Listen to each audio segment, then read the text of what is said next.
মাধ্যমে ম্যাচটি শুরু হয়ে গেল। দ্বিতীয়ার্ধে কিন্তু গোল খাওয়ার পর থেকে ধনবাড়ি কিন্তু চমৎকারভাবে তার আক্রমণ চালিয়ে যাচ্ছে এবং নিজেদেরকে এই পরিশোধ করার জন্য অত্যন্ত মরিয়া। গোপালপুর এলোমেলো একদম দৃষ্টিবিগত ম্যাচটি আসলে এলোমেলো হচ্ছে। হেলিকপ্টার মামুন, হেলিকপ্টার মামুন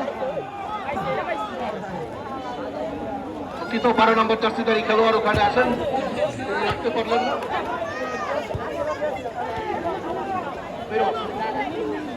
মধ্যমাঠ থেকে আক্রমণে যাওয়ার চেষ্টা, ধনবাড়ি ডান প্রান্ত দিয়ে আক্রমণে যাওয়ার চেষ্টা, ক্রস হতে পারে।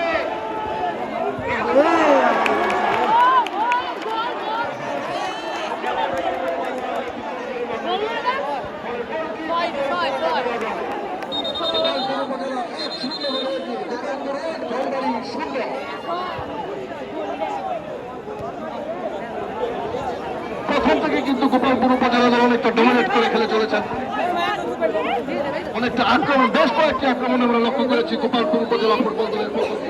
পাশাপাশি দ্বিতীয়ার্ধে গিয়ে কিন্তু ধনবাড়ি উপজেলা ফুটবল দল তারা বেশ কয়েকটি আক্রমণ করেছে এবং গোল পরিশোধ করার জন্য